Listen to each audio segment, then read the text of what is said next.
Want to take your yoga practice to the next level? Yearning to feel that deeper connection between mind, body, and spirit? Well, you've come to the right place.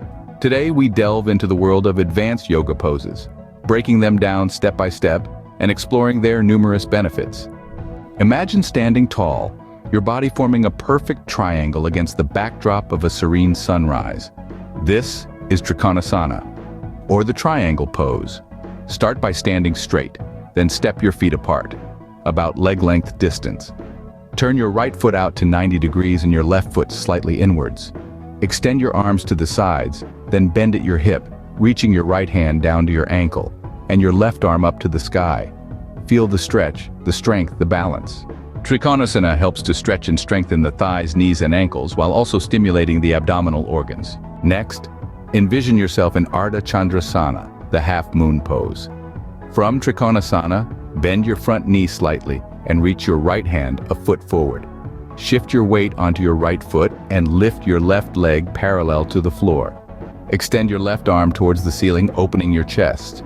This pose enhances coordination and sense of balance, and it also strengthens the ankles, knees, and thighs. Now picture yourself in the king pigeon pose, or Ekapada Rajakapotasana.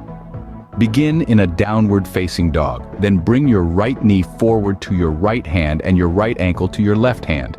Slide your left leg back and gently lower your body to the floor. Lift your chest, and if you can, bend your back knee and reach back for your foot with your left hand. This pose stretches the entire lower body, stimulates the abdominal organs, and opens the chest and shoulders.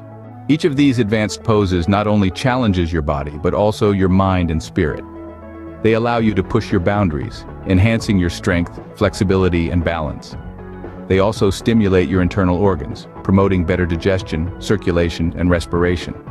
And remember, yoga is a journey, not a destination. Each day on the mat is an opportunity to learn, to grow, to challenge yourself. So keep practicing, keep exploring, and keep growing. If you found value in this video, give it a thumbs up. Share it with those you believe could benefit from it. And don't forget to subscribe to our channel for more insightful yoga content. In the spirit of yoga, we send you peace, love, and light. Until next time, namaste.